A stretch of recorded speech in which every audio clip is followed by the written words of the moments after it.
All right, now to give us more perspective in terms of what is happening at this moment in this war, we're being joined by Mr. Fred Weir, who's a journalist and a political commentator, and he's joining us live from Moscow. Mr. Weir, the fact that this incursion by the Ukrainians has now gone on into its fourth straight day and Russia is scrambling to try and repel this incursion. Was Russia taken by surprise, and why is it finding it so hard to push the Ukrainians back? Yes, Russia was clearly taken by surprise, and it's not hard to see why. You have to get a sense of how vast Russia is. It's enormous, and that border between Ukraine and Russia is hundreds of kilometers long. It couldn't possibly be defended like every inch of it. So but the Ukrainians did achieve surprise. It's quite a daring, military maneuver, and it's not quite clear what it is intended to accomplish. I mean, a lot of military experts are scratching their heads over the strategic goal here, because yes, you can dive into Russian territory. You seize a number of villages. They did that. And the political propaganda impact is immense. Right. It forced Putin to hold a special meeting of the Security Council, and the whole country saw him looking angry.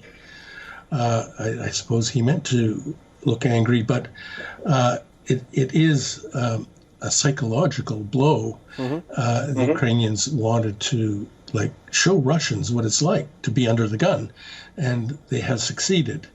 However, they're taking a few villages in a few hundred square kilometers of Russia's ginormous territory is little more than a mosquito bite in military terms.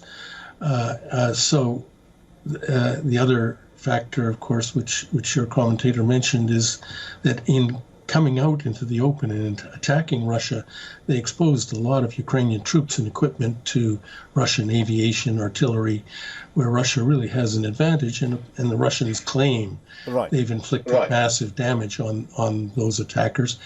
But clearly, as far as the psychological balance goes, this is a Ukrainian victory. But as far as the military equation is concerned, it's really doubtful. But also looking at how the rules of engagement will change going ahead, because so far the Ukrainians, with the American weapons that they'd been fighting, had not been carrying out large-scale attacks as a concerted policy inside the Russian territory. Do you think that is now likely to change? Because here the Ukrainians are taking the battle into the Russian territory now. Well, I don't see how it will change cardinally. As I said, Russia is just an enormous place, and you can do this. The Russians have done the same thing in the Kharkiv region. They penetrated into Ukrainian territory with presumably the same intentions, that is, to divert attention, to hopefully divert forces, and to achieve a psychological impact. So I don't think this is new. It's probably not the sort of thing the Ukrainians could sustain. Right. I mean, to keep it in perspective, there are apparently about 1,000 Ukrainian troops engaged in that invasion. That's not enough to seize a large Russian city or any real serious military objective. So what they're aiming for is to change the idea, the perspective of the war. And it remains to be seen. But yes, they certainly discombobulated the Russian establishment, and Putin, the look on Putin's face told you that. So let's see what happens. Absolutely. Thank you very much indeed, Mr. Fred Weir, for joining us and getting us that perspective there. Thank you. For all the latest news, download the WION app and subscribe to our YouTube channel.